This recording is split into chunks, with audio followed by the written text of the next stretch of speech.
Peut-on atteindre la liberté financière grâce aux investissements? C'est ce qu'on va essayer de répondre à travers cette vidéo.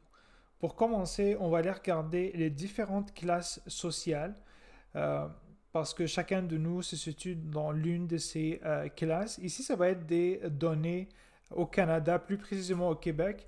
Moi, je vis au Québec, fait que je suis allé chercher des revenus du Québec, dans le fond.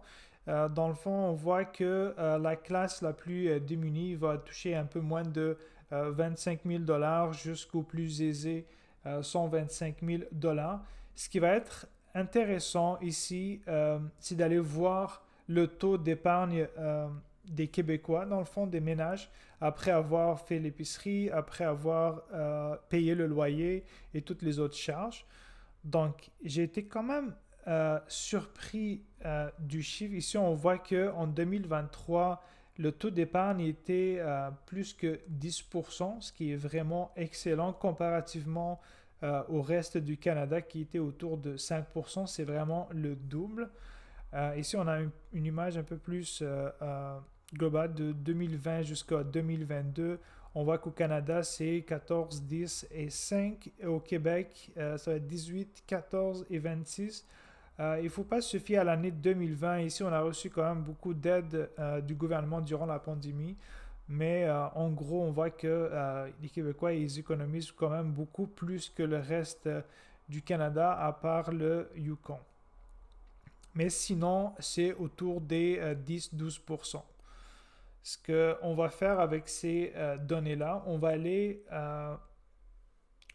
dans le fond, voir combien chacune des classes sociales va être capable d'économiser. Dans le fond, ici, j'ai fait le calcul au préalable. Dans le fond, on voit que la classe modeste, ça va faire une épargne de 3 225 dollars. Ça, c'est en se fiant aux 12% d'économies qu'ils sont capables de faire. Jusqu'aux plus aisés qui vont faire un peu plus de 16 125 dollars d'économie. Ça, c'est vraiment la moyenne de chaque ménage. Il y en va avoir du monde qui va économiser plus, d'autres moins, mais en moyenne, ça va être ça. Qu'est-ce qu'on va faire? On va utiliser ici la classe moyenne pour faire la simulation dans le fond, mais vous pouvez le faire comme vous voulez si vous êtes dans l'une de ces classes. Et également, si vous venez d'ailleurs dans le monde, en France ou en Belgique, ou peu importe dans le monde, en Afrique, en Asie, ça reste le même principe. Il y a toutes ces classes sociales-là. Donc, ici, moi, je suis au Québec, fait que j'ai fait en conséquence. Comme j'ai dit, je vais prendre la classe moyenne. Donc ici, je vais aller regarder, je vais prendre un chiffre moyen entre le 5 805 dollars et le 10 965. Puis je vais prendre la moyenne de ces épargnés-là. Donc on va faire 5 805 plus 10 965. On va se diviser sur 2. Donc, ça nous donne une épargne en moyenne de 8 385 dollars qu'on va diviser sur 12 pour nous donner, dans le fond, l'épargne par mois de ces personnes-là. Donc, on a 698,75 dollars. Ce qu'on va aller faire, c'est qu'on va aller l'investir à travers un site financier. C'est juste pour faire une simulation. Pourquoi investir dans le fond? C'est vraiment le meilleur moyen de se protéger contre l'inflation. Ici, je vais vous montrer quelque chose de vraiment intéressant. On voit que le 1 dollar canadien, ça c'est en 1940, si on se fie, on a vraiment perdu du pouvoir d'achat jusqu'à ce qu'il vaut 0,05 dollars. Ici, c'est vraiment l'impact de l'inflation sur les monnaies. Pas nécessairement juste au Canada, mais c'est à travers le monde. On sait très bien que l'inflation, ça va gruger le pouvoir d'achat des personnes. Donc, on n'a pas le choix d'investir. Puis s'il y a d'autres personnes qui vont dire que la bourse, c'est quand même risqué ou quoi que ce soit, j'ai un autre truc que j'aimerais montrer ici, c'est le rendement du S&P 500. Donc, c'est les 500 meilleures entreprises aux États-Unis. On voit que sur une journée, ici c'est le pourcentage de chance que ce soit positif ou négatif, dépendamment ici c'est une journée, c'est 54%, on voit qu'un mois c'est 65%, on monte, jusqu'autour des 10-20 ans, on voit que c'est quasi 100% de chance de sortir positif et ces rendements sont basés depuis 1988. On voit que plus le temps avance, plus on reste investi en bourse, plus nos chances de sortir gagnants sont élevées. Même chose pour le S&P TSX, ici c'est l'indice canadien. On voit que sur une journée, ça va être de 55%, on monte à 62 après un mois, une année 74, 5 ans 97, et après 10 ans, c'est 100% du temps qu'on va sortir positif. Également, ça c'est depuis 1986 qu'on a ces données-là. Par la suite, on va aller regarder le rendement de ces indices pour qu'on ait une idée à combien on va faire la simulation. On va commencer par, ça va être le MSCI Monde, dans le fond qui est composé des États-Unis, du Canada, de l'Europe, Asie, Chine également, quelques pays Amérique du Sud. Donc on voit que depuis 2010, on voit qu'on a un rendement en moyenne de 10,9%, même si on compte toutes les crises qu'on a eues à travers ces années-là. Même chose pour, ça va être l'indice canadien. On voit qu'il nous montre ici, si c'est une personne qui a acheté au creux de l'année, qui a acheté au sommet de l'année, ou quelqu'un qui va utiliser le DCA. Ça va être le DCA, c'est quoi dans le fond? Ça va être quelqu'un qui va investir à chaque mois. Il s'en fout de c'est combien le prix. Il va acheter à chaque mois le même montant qu'il va investir sur l'indice canadien.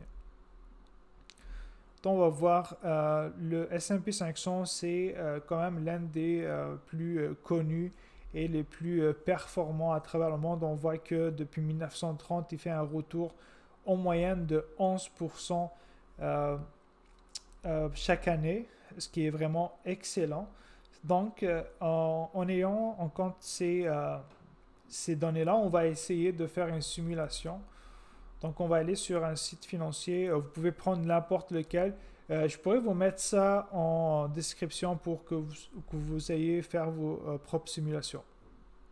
Donc, qu'est-ce qu'on va faire? Mettons une personne qui a aujourd'hui 30 ans, puis on sait ici qu'au Québec, le départ à la retraite en moyenne, ça va être autour des 65 ans. Donc, qu'est-ce qu'on va faire que s'il débute aujourd'hui, il n'a jamais investi. Ça, donc, le placement initial, c'est de 0. Et il va y avoir une période, mettons, moi j'ai 30 ans, donc j'ai à peu près 35 ans encore à travailler. Et on va faire un taux de rendement. On avait vu que le S&P 500, il faisait autour des 11%, mais on va être vraiment quand même pessimiste pour, on ne sait jamais si, mettons, à l'avenir, il ne va vraiment pas réaliser le même retour. Moi, j'ai mis 7% ici, quand même faible. On avait vu que l'indice canadien aussi était autour de 8-9%. Et ce qu'on avait fait, ça j'ai pris le chiffre que je vous disais tantôt, dans le fond, d'où vient ce montant-là. Dans le fond, ça va être le montant que la personne qui est issue de la classe moyenne, il va investir à chaque mois. Donc, on avait vu, c'était 698$ qu'il va pouvoir mettre en bourse à chaque mois, il va investir ce montant-là. Donc, il peut utiliser soit le S&P 500, l'indice canadien ou européen, peu importe où ce qu'il investit. L'essentiel, c'est qu'il va l'investir. Mais on va dire que c'est le S&P 500, même si ce rendement est quand même faible comparativement à ce qu'on a pu avoir. Ok, maintenant, il faut regarder bien ici. Donc, ça va être mensuellement cette cotisation. Ici, ce qui est important, c'est qu'on va essayer d'indexer les montants au fur et à mesure. Dans le fond, annuellement, on va essayer de rajouter pour battre l'inflation. Pour éliminer l'inflation, ça veut dire que l'année prochaine, on va mettre un 2% ou dépendamment, mettons, si c'est à 4% l'inflation, on va mettre 4% de plus l'année suivante. on voit qu'en moyenne, historiquement, l'inflation a été de 2%. Ici, on a le CELI. Dans le fond, si les Canadiens écoutent, ils vont reconnaître. Dans le fond, si on a investi là-dedans, une fois qu'on va retirer, on ne paye pas d'imposition. Fait que c'est quand même un véhicule qui est vraiment très intéressant. C'est pour ça que j'ai mis 0% parce que tout le monde a accès, une fois que tu es résident ou citoyen canadien, tu as accès à ce véhicule-là. Donc, ça va être 0% d'imposition. Tu as déjà été imposé à la source quand tu as eu ton revenu. Et ici, je vais mettre $. Ça, c'est sans prendre en compte l'inflation. Ici, si tu ne prends pas l'inflation, on voit que ça te fait 1,59 million.